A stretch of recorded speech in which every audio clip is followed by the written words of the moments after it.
चाहे आध्यात्म, दर्शन, चिंतन धारा, विद्या या संस्कृति की परंपरागत विरासत, आध्यात्म दर्शन यानी जीवन का शाश्वत सत्य, मानव जीवन से जुड़े शाश्वत सत्यों को जानिए और समझिए उपासक डॉक्टर सोहन राज तातेड़ से हमारे खास कार्यक्रम आत्मविज्ञान में।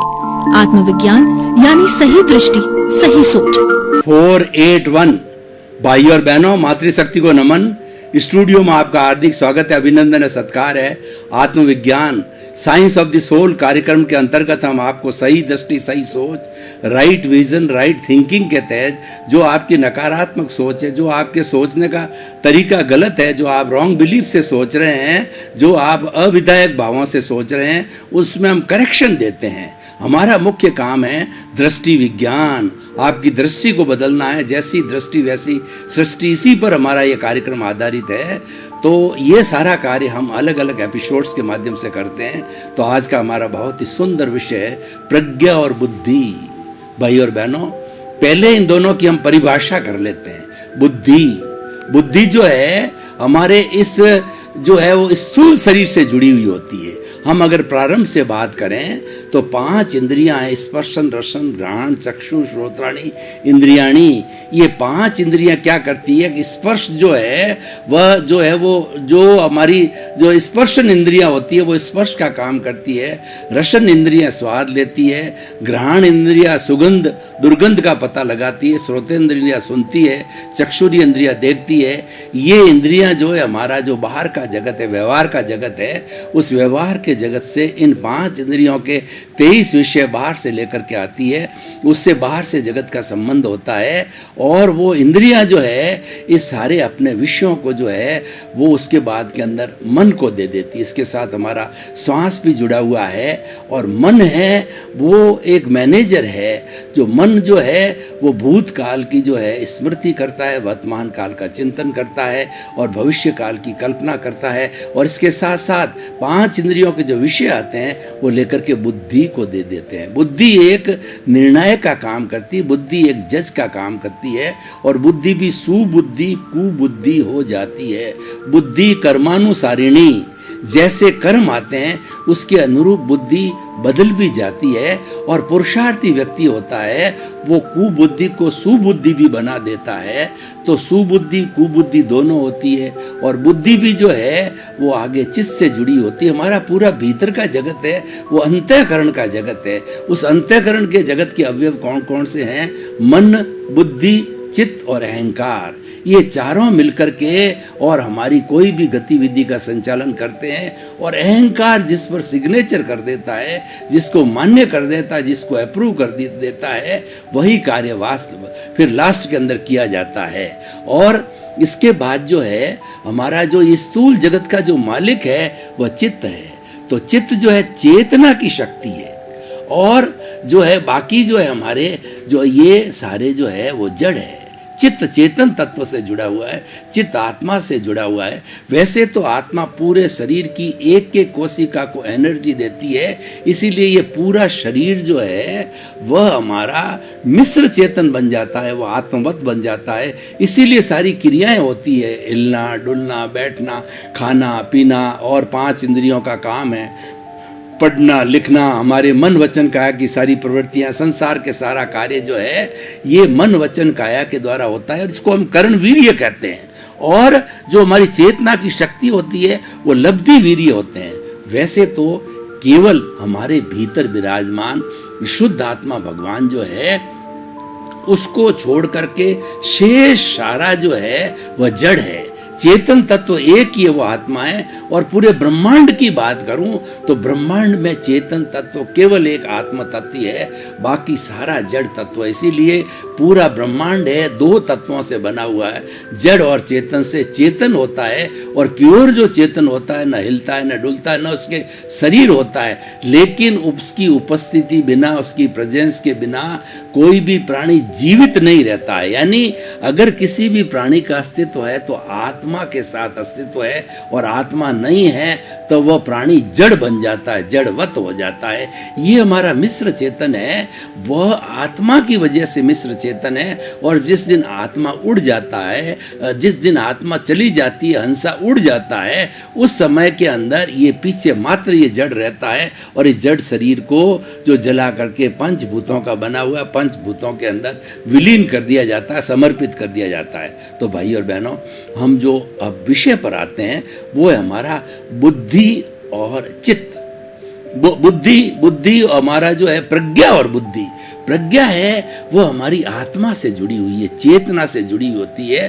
और प्रज्ञा जागृत कब होती है? जब ज्ञान होता है व्यक्ति को। जब व्यक्ति को ज्ञान हो जाता है अपने पूर्व भव के संस्कारों से, या कोई सदगुरु मिल जाता है, ज्ञानी पुरुष मिल जाता है, तो वह उसको ज्ञान संप्रेषित करता है।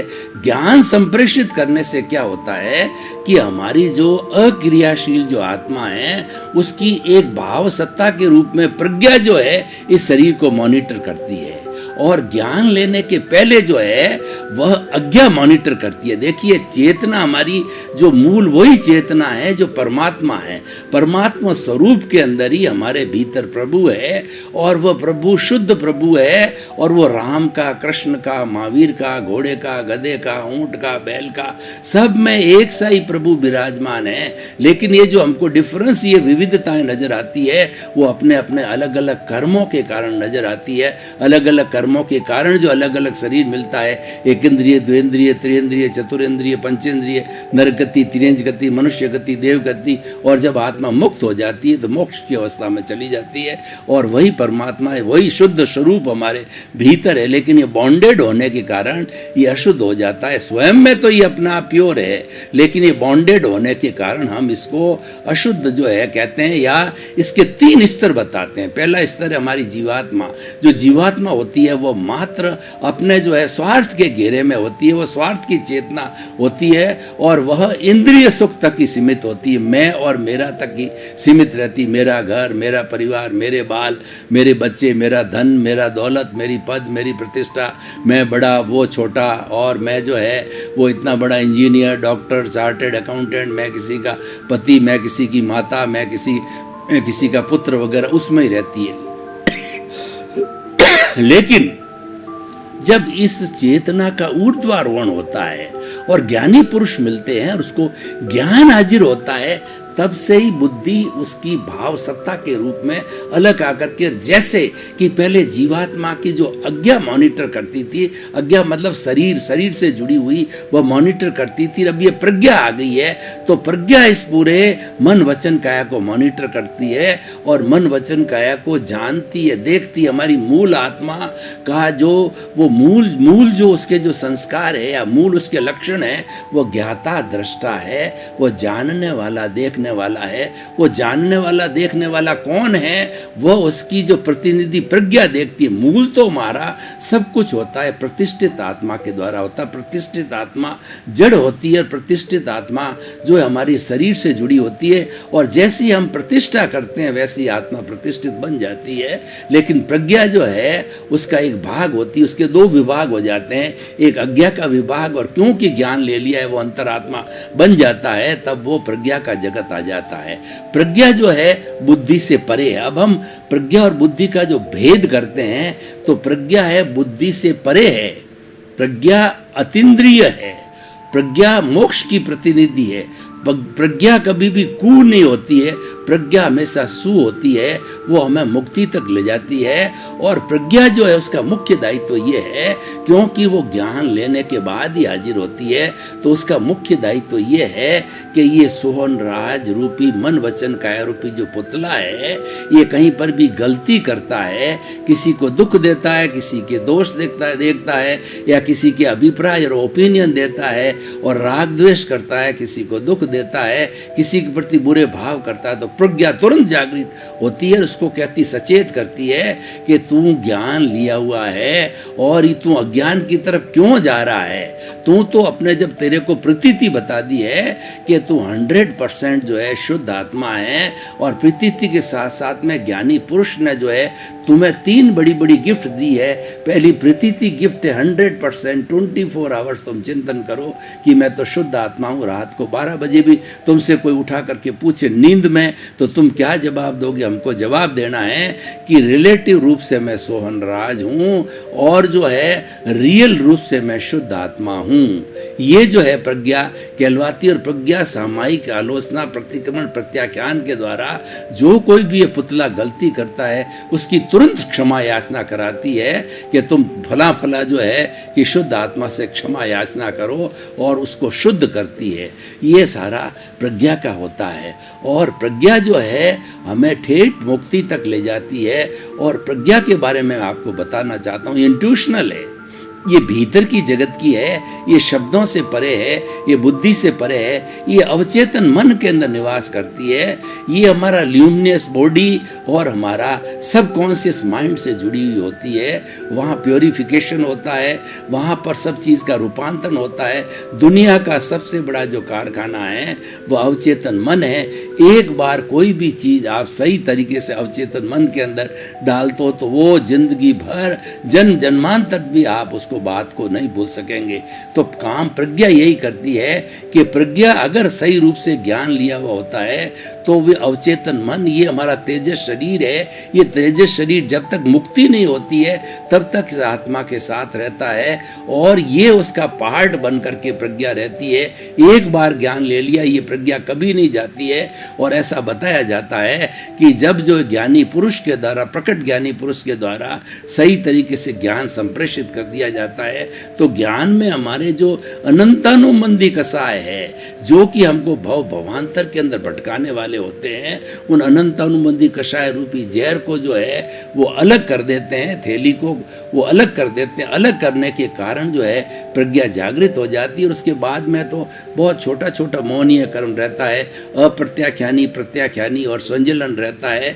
वो तो एकदम नेग्लेजिबल होता है और आराम से वर्ड डाइल्यूट होता है, वो आराम से जो है सबसाइड कर दिया जाता है, उसका उपशम कर दिया जाता है। और ये मात्र जो मूल रूप से ये मात्र जो हमारा डिस्चार्ज रहता है, यानी जन्म जन्मांतर में हमने जो कर्म करके कॉजल बॉडी बनाई वो डिस्चार्ज रूप में बर्फ की शिला की तरह रहता है, और वह पिघल करके धीरे धीरे 2, 4, 5 जन्म के अंदर साफ हो जाता है। तो प्रज्ञा के बारे में मैं आपको बता देता हूँ, जो इंट्यूशनल होते हैं, जो कि जिनको की आत्मा का स्पर्श हो जाता है, सेल्फ रियलाइजेशन, इंट्रोस्पेक्शन, आत्मनिरीक्षण, आत्म परीक्षण, और वो सरलता से होता है। ऐसे सरल व्यक्ति जो इंट्यूशनल हो जाते हैं वो लोग विवेके धम्ममाये, विवेक ही धर्म है, विवेक और प्रज्ञा एक ही है। ये जो है वो अपना काम करना चालू कर देते हैं। उसके लिए कोई विद्वान बनना जरूरी नहीं है और बहुत बड़ा ज्ञानी बनना भी जरूरत नहीं है। उसके अंदर तो केवल विवेक जागृत होना चाहिए, वो इंट्यूशनल हो जाने चाहिए, और वो शब्दों से परे जो है इंटेलेक्चुअल के परे जो हमारी विजडम है, वो प्रज्ञा है, वो इंट्यूशनल बोलते हैं उसको, प्रज्ञा को, वो जागृत हो जाती। मैं आपको उदाहरण दूं कि आज से 40-50 साल पहले जो हमारी पुरानी माताएं थी, हमारी दादी नानी और हमारे पिता लोग थे, बुजुर्ग लोग थे, सीनियर सिटीजन्स थे, और पहले जो है हमारे विज्ञान का इतना प्रभाव नहीं था और वातावरण अच्छा था, लोग नैतिक थे। उस समय के अंदर उनके 10-10, 12-12 बच्चे हुआ करते थे, सबके साथ समानता का व्यवहार करते थे, और वो ऐसे ऐसे निर्णय लेते थे कि भारत का चीफ जस्टिस भी वैसा निर्णय नहीं ले सकता। मैं स्वयं की अपनी बात करूं तो हम 10 भाई बहन हैं। हमारे माता पिता को पढ़ने का कोई अवसर नहीं मिला, क्योंकि गांव के अंदर पोसाल मेरे समय में भी नहीं थी गांव में, तो उनके तो होने का प्रश्न ही नहीं था। पर वो इतने इंट्यूशनल थे कि उन्होंने 10 जो है अपने संतानों को बड़े आराम से, समान भाव से पालन पोषण किया। पालन पोषण करके उनको जैसी उनकी हैसियत थी उनको शिक्षा दिलाई, और आज सभी 10 भाई बहन वेल टू डू है, लखपति है, करोड़पति है, और दूसरा क्या है, कोई शिक्षक है, कोई ज्ञानी है, और मेरे जैसा मैं हूँ, वो आपके सामने हूँ। तो इस तरीके से वो इंट्यूशनल हुआ करते थे। उनके जितने भी निर्णय होते थे बहुत सटीक होते थे, अच्छे निर्णय होते थे और सबके समता भाव के निर्णय होते थे, क्योंकि वो लोग प्रज्ञा के जगत पर काम करते थे। प्रज्ञा उनकी जागृत हो जाती थी। हमने प्रज्ञा के बारे में बहुत बात कर ली है। अब हम बुद्धि की बात करते हैं। बुद्धि जो है दो तरह की होती है। एक तो बुद्धि होती है औपपातिक, जो कि हम भीतर से साथ में लेकर के आते हैं, और एक होती है हमारी अर्जित बुद्धि, जो हम बुद्धि साथ में लेके आते हैं, अच्छी स्पिरिचुअल बुद्धि साथ में लेके आते हैं। तो बड़े बड़े साधु सन्यासी जो कि प्रारंभ से ही जो है होनहार बिरवान के होत चीकने पात, वो प्रारंभ से भी अपना सुबुद्धि का काम चालू कर देते हैं। शंकराचार्य को ले, स्वामी विवेकानंद, दयानंद सरस्वती, महात्मा गांधी और अपने जो अंबेडकर साहब, और बहुत बड़े बड़े जो है नेताओं को, जो है वाल्मीकि को देखो, तुलसीदास जी को देखो, किन किन के हजारों की संख्या में, सैकड़ों की संख्या में उनके नाम गिनाए। तो वो क्या है कि उनकी बुद्धि का वो सदुपयोग करते थे, उनकी सुबुद्धि होती थी। लेकिन जो हमारी कुबुद्धि है वो हमें संसार में भटकाती है, वो राग द्वेष पैदा करती है। जितना भी राग द्वेष है ये बुद्धि करती है, ये अच्छा है, ये खराब है, और मैं इसको लाइक करती हूँ, मैं इसको डिसलाइक करती हूँ, और मुझे ऐसा नहीं चाहिए, मुझे वैसा नहीं चाहिए, मुझे कपड़ा ऐसा चाहिए, मुझे कपड़ा वैसा चाहिए, और इस व्यक्ति से हमको संपर्क रखना है, इससे संपर्क नहीं रखना। यानी वो भेदभाव पैदा करती है, हमको भटकाती है, बुद्धि हमको भटकाती है। और जो मन बेचारा पैम्पलेट निकाल के लाता है तो उस पर बुद्धि नाचती रहती, कूदती रहती, निर्णय तो कुछ करती नहीं है, और वो नाचती रहती। तो बुद्धि क्या करती है, हमको भटकाती है। और जो हमारी प्रज्ञा है हमको कभी भटकाती नहीं है, सही सही रास्ते पर चलाती है। कोई गलती होती है तो भी वो क्षमा याचना करा देती है, हमारी एक अच्छी मित्र होती है। और कुबुद्धि होती है वो हमारी दुश्मन होती है, वो हमारे से उल्टा काम कराती है, अहंकार। और सारा जो कषाय है वह सारा कुबुद्धि कराती है। देखिए रावण इतना बड़ा विद्वान था और वेदों का मर्मज्ञ था, शिव भक्त था, शिव जी की उपासना करता था, बहुत धार्मिक व्यक्ति था, लेकिन उसकी कुबुद्धि ने उसको अहंकारी बना दिया और अहंकार के वशीभूत होकर के सती सीता का हरण किया। और बहुत कुछ लोगों से समझाए जाने के बाद भी उसने सीता को, श्री राम को जो है सुपुर्द नहीं किया और अंत में उसका विनाश हुआ। ये सब कुबुद्धि का प्रभाव है। जितनी भी लड़ाई झगड़े होते हैं हमारे घर के अंदर, समाज के अंदर, देश में, विश्व में, वो कुबुद्धि के कारण होती है। और देखिए कोई भी जो युद्ध जन्म लेता है, चाहे महायुद्ध ही हो, वो व्यक्ति के दिमाग के अंदर जन्म लेता है, वो कुबुद्धि के कारण जन्म लेता है। और वह कुबुद्धि इतनी हावी हो जाती है व्यक्ति के दिमाग के ऊपर, उसको इतना अहंकारी, उसको इतना सुपीरियर बना देती है कि कोई बहुत बड़ा जो है वर्चस्व वाला देश और उस देश का वो राष्ट्रपति या प्रधानमंत्री हो तो वो जो है गलत निर्णय ले लेता, उसके कारण जो है पक्षापात हो जाता है और जो है युद्ध छिड़ जाता है और युद्ध छिड़ करके सारे विश्व को जो है वो विनाश कर देता है। तो भाई और बहनों, हम कहना चाहते हैं कि ये सुबुद्धि और कुबुद्धि है, दोनों जो है वो उनके अलग अलग संस्कारों के कारण होती है। तो हमें प्रयास करना चाहिए कि हम सुबुद्धि का उपयोग करें। और देखिए इस बुद्धि को जो है, ये जो हमारे इस स्थूल शरीर के चित्त के साथ में काम करती है, तो ये एक जड़ तत्व। और बुद्धि जो है वह, कोई भी व्यक्ति विद्वान होता है, अच्छा शिक्षित होता है, अच्छा पढ़ा लिखा होता है, वो गहन जो अध्ययन करता है तो वह बुद्धिमान बन जाता है, वह विद्वान बन जाता है। लेकिन विद्वान में और जो पंडित होता है वो बुद्धि के जगत पर काम करता है, विद्वान होता है वह बुद्धि के जगत पर काम करता है, और पंडित होता है प्रज्ञा के जगत पर काम करता है। दोनों के अंदर रात दिन का डिफरेंस है। तो बुद्धि है वो हमारे भावनात्मक विकास, जो हमारा इमोशनल क्वोशेंट है, उसके साथ काम करती है। और बुद्धि जो है हमारे शरीर के स्तर पर काम करती है, इंद्रियों के स्तर पर काम करती है। तो इसीलिए बुद्धि जो है कई बार गलत भी हो जाती है और सही भी हो जाती है। और बुद्धिमान व्यक्ति, देखिए कि व्यक्ति जब इतनी शिक्षा ग्रहण करता है और इतने बड़े बड़े जो विद्वान बन जाता है, लेकिन भी मैं बताना चाहता हूँ कि जो न्यायाधीश होते हैं वो तो एक भगवान का रूप होते हैं, तो वो क्यों करप्टेड होते हैं, वो क्यों करप्शन फैलाते हैं। और देखिए कि पढ़ा लिखा डॉक्टर, पढ़ा लिखा इंजीनियर, पढ़ा लिखा वकील है, वह क्यों सुसाइड करता है, और ये पढ़े लिखे लोग जो है अपनी बहन समान स्त्रियों के साथ में क्यों रेप करते हैं, और इतने इतने पढ़े लिखे लोग, धनाढ़ी लोग भी क्यों आतंकवादी बन जाते हैं, और इतने समझदार, इतने बुद्धिमान व्यक्ति क्यों अपराध करते हैं, मसालों में मिलावट करते हैं, शराब बनाते हैं, ड्रग्स बनाते हैं, और उन ड्रग्स को जो है अपने स्वार्थ के लिए जो है सोसाइटी के अंदर फेंकते हैं, और खास करके हमारे युवा लोगों के बीच के अंदर ड्रग्स को फेंका जाता है, और वो उसके आदी हो जाते हैं, उनकी लत पड़ जाती है, वो व्यसनी बन जाते हैं, और देखिए किसी का पूरा जीवन हनन हो जाता है। जो आज देश का प्रतिनिधित्व करने वाली हमारी युवा पीढ़ी है, जो कॉलेजों के अंदर पढ़ती है, वहाँ इतना ड्रग का प्रचलन हो गया है कि वो ड्रग को लेकर के वो नपुंसक जैसे हो गए।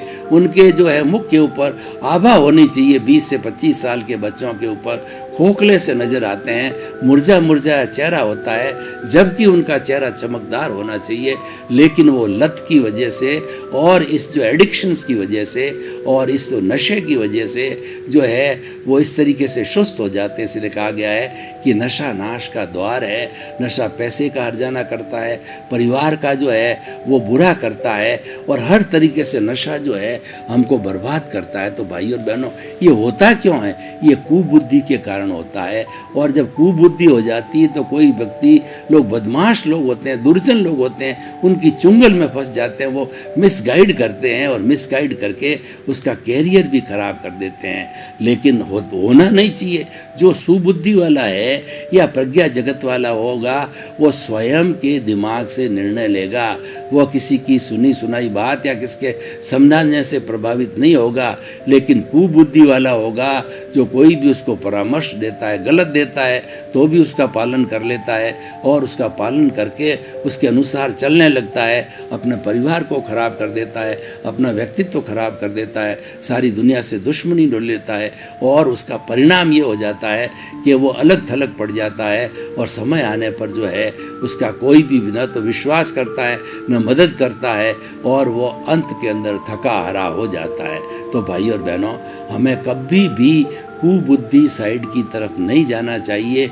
जब कभी भी कुबुद्धि, देखिए अगर आपके पास में ज्ञान है तो प्रज्ञा ऑटोमेटिकली मॉनिटर करती है, उस कुबुद्धि को सुबुद्धि बना देगी। लेकिन आपके पास में ज्ञान नहीं है मान लो, और आप केवल जीवात्मा हो, केवल आप जो है स्वार्थ की चेतना से प्रेरित हो, उस वक्त के अंदर आपको पुरुषार्थ करना चाहिए, और ध्यान में रखना चाहिए कि कभी भी मेरी जो है वो ये सुबुद्धि कुबुद्धि बन करके और मेरे को गलत निर्णय नहीं दे दे, गलत काम नहीं करा दे। और ज़्यादातर जो गलत काम होते हैं अज्ञान के वशीभूत होते हैं, और ये अज्ञान होता है वह हमारा राग द्वेष है, हमारा क्रोध मान माया लोभ है। इसीलिए प्रज्ञा के जगत के अंदर ये जो ज्ञान है ये अज्ञान को दबा देता है, और प्रज्ञा है वो ज्ञान से जुड़ी हुई होती है, वो अज्ञान से राग द्वेष से प्रभावित नहीं होती है, क्योंकि इसकी प्रतिरोधात्मक शक्ति होती है, वह होता है संभाव। वो प्रज्ञा से जुड़ा होता है, प्रज्ञा से संभाव जुड़ा होता है, संवर जुड़ा होता है। भाई और बहनों, आपका बहुत बहुत धन्यवाद। आप हमारा आत्मविज्ञान कार्यक्रम बराबर देख रहे हो, देखते रहिए। आत्मविज्ञान कार्यक्रम में सफलता के सूत्र है, और वो आपको आगे बढ़ाने के सूत्र है। तो आप आत्मविज्ञान कार्यक्रम को देख करके अपनी रॉन्ग बिलीफ को समाप्त करके राइट बिलीफ के रास्ते पर आवे। रॉन्ग बिलीफ को समाप्त करने के लिए हम आपको थ्योरी और एक्शन दोनों जो है बताते हैं। इसी क्रम में आपका जीवन आनंदमय हो, मंगलमय हो, सुखमय हो, शांतिमय हो, धर्ममय हो, और आप शतायी होकर अपने परिवार के साथ में खूब परोपकार करके अपने मानव जीवन को धन्य बना। क्या है आध्यात्म? दर्शन, चिंतन धारा, विद्या या संस्कृति की परंपरागत विरासत। आध्यात्म दर्शन यानी जीवन का शाश्वत सत्य। मानव जीवन से जुड़े शाश्वत सत्यों को जानिए और समझिए उपासक डॉक्टर सोहन राज तातेड़ से हमारे खास कार्यक्रम आत्मविज्ञान में। आत्मविज्ञान यानी सही दृष्टि, सही सोच।